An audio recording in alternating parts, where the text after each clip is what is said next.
জগন্নাথ দেবকে দর্শন করতে এসেছি আর পুরীর সমুদ্রে স্নান করব না, সেটা কি কখনো হয়?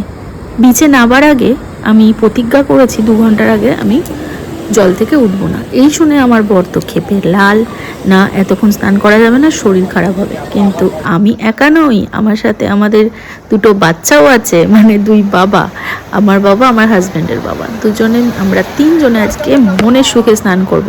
আর আমার বাবা যখন সমুদ্রে নাবে তখন সব ভুলে যায়। প্রথম দিন লাফিয়ে লাফিয়ে এমন স্নান করেছে, পরের দিন শরীরটা কাছে খারাপ হয়ে আর সেদিন আর নামতে পারিনি। আর যাওয়ার দিন আমরা যখন ফিরছি বাড়ি, সেই দিন যে স্নান করব সেই পরিস্থিতি ছিল না।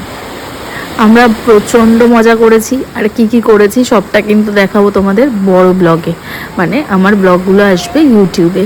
সেই আমার ইউটিউবের চ্যানেল হলো ওয়ার্ল্ড অফ পু।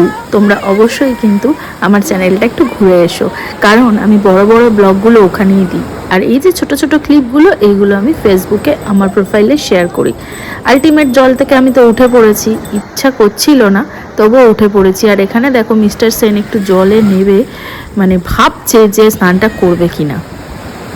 এবার যে ক্লিপটা দেখছো এটা আসার আগের দিন। আমার হাজব্যান্ড তো কিছুতেই স্নান করবে না, তো ওকে বললাম এসেছো একবার স্নান করবে না, এটা কি কখনো হয় বলো?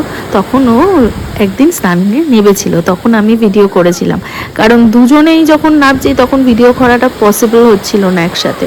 আর এখানে দেখো মনের সুখে একদিনই স্নান করেছে, কিন্তু অনেকক্ষণ ধরে স্নান করেছে।